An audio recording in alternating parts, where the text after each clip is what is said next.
with Father's Day approaching, we need to give our loves to the fathers that are present. Just because there's a child with your DNA in the world does not make you a father. So we're going to call this segment Dear Deadbeat, because I've already have an episode of speaking on single black fathers, single fathers in general, and how the numbers have changed so drastically in the years because there are more active single fathers and fathers in general than they were back then. But here on July After Dark, I'm always give y'all the real. And I'm always give y'all what y'all need to hear. And sometimes I feel like I should have been a goddamn rapper.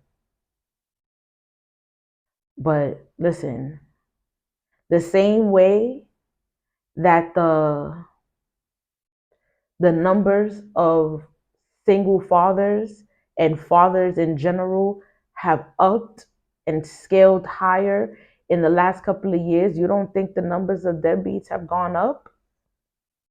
Or you thought that they was going to go down? No. So let's talk about it.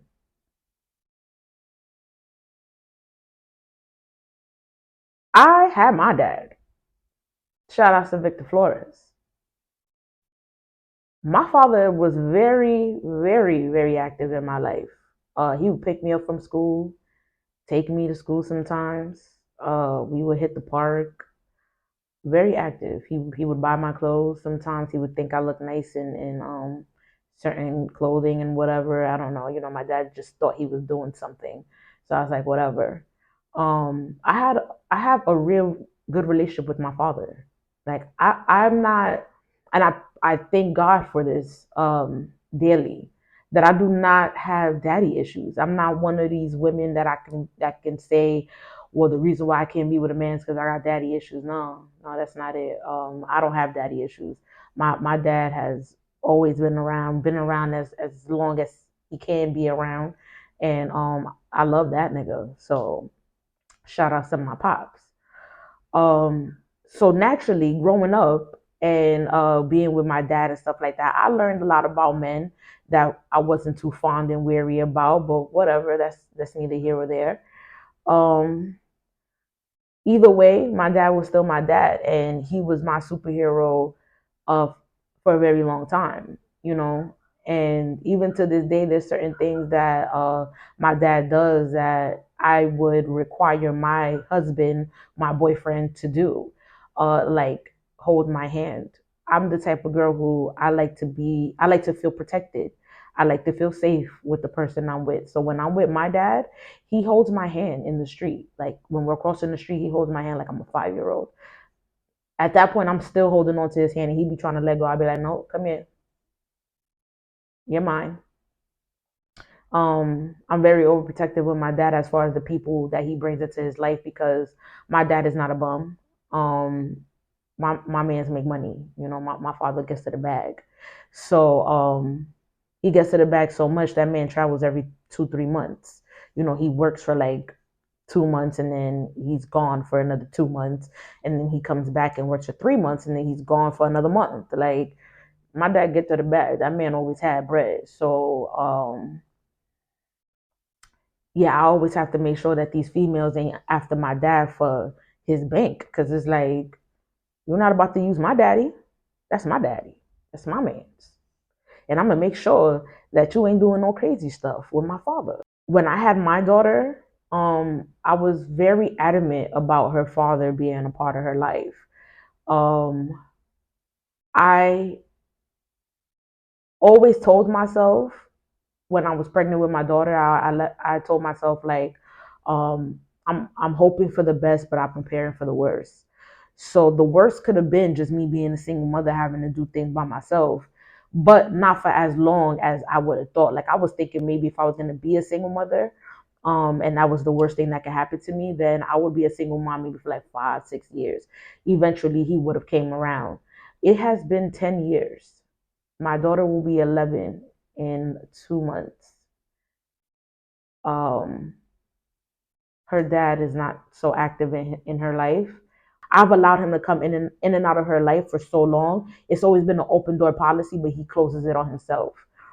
So he'll always blame me, or he'll tell whoever wants to listen to his story or his bullshit, as I like to call it, how I keep Naya away. Um, I don't I talk bad about him to her, so that's why she doesn't want to be around him.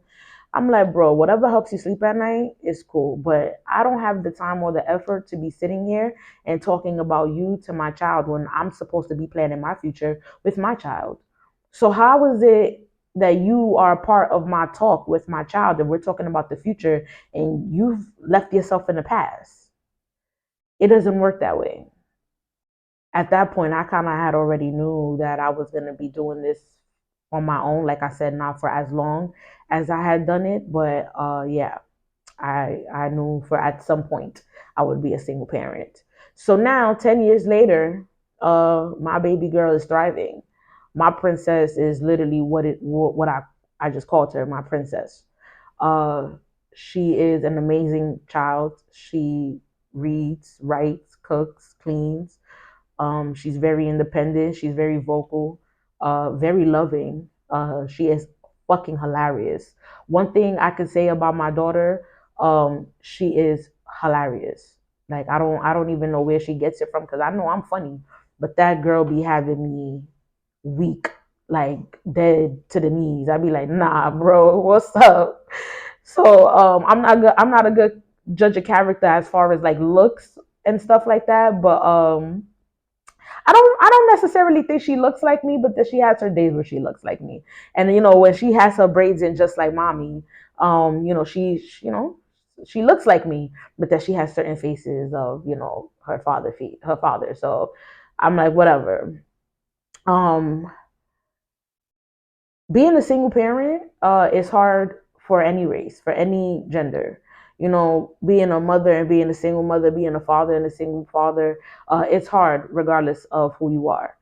So, with my experience, it was hard due to the fact that, of course, I had to do things alone, but it didn't make it no easier that he would taunt me. See, if you want to be a deadbeat, if you want to be, if you want to be an absentee father, stay absent.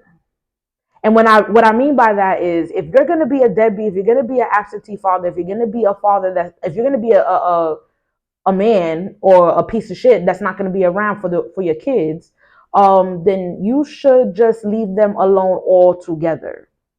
So all that back and forth coming in and out and all that bullshit, like don't do that if you're trying to be an absentee deadbeat father. If your baby mama happens to put you on child support and you still want to be an absentee father, then that's on you. But all that back and forth, trying to come in and out, trying having conversations, threatening the baby moms, all that extra shit, that's dead. At some point, like I said, I'm a single mother, and here comes Naya. She's 10. She's thriving, and here comes my sperm donor wanting to be around. And I'm allowing it because, once again, I'm not going to deny my child of having a relationship with her father if she wants to. But I also want y'all to understand that my child is extremely intelligent.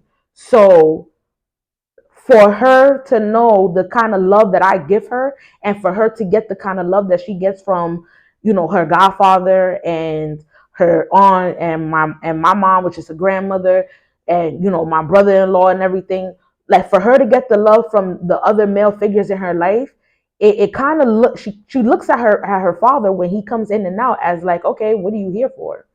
And my child has expressed this to me. Like I said, my child is not dumb, and I give my child the floor. I give my child the world to speak her mind. So she lets me know, like, if she wants to see him or if she does not want to see him.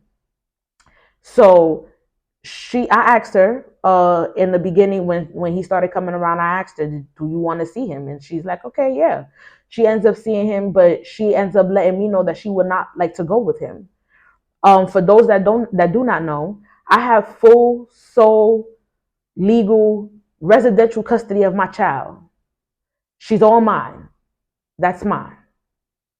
So even if she did want to go with him, he would need a written letter signed. And if I wanted to go so deep, notarized for her to go with him, even if it was for a night.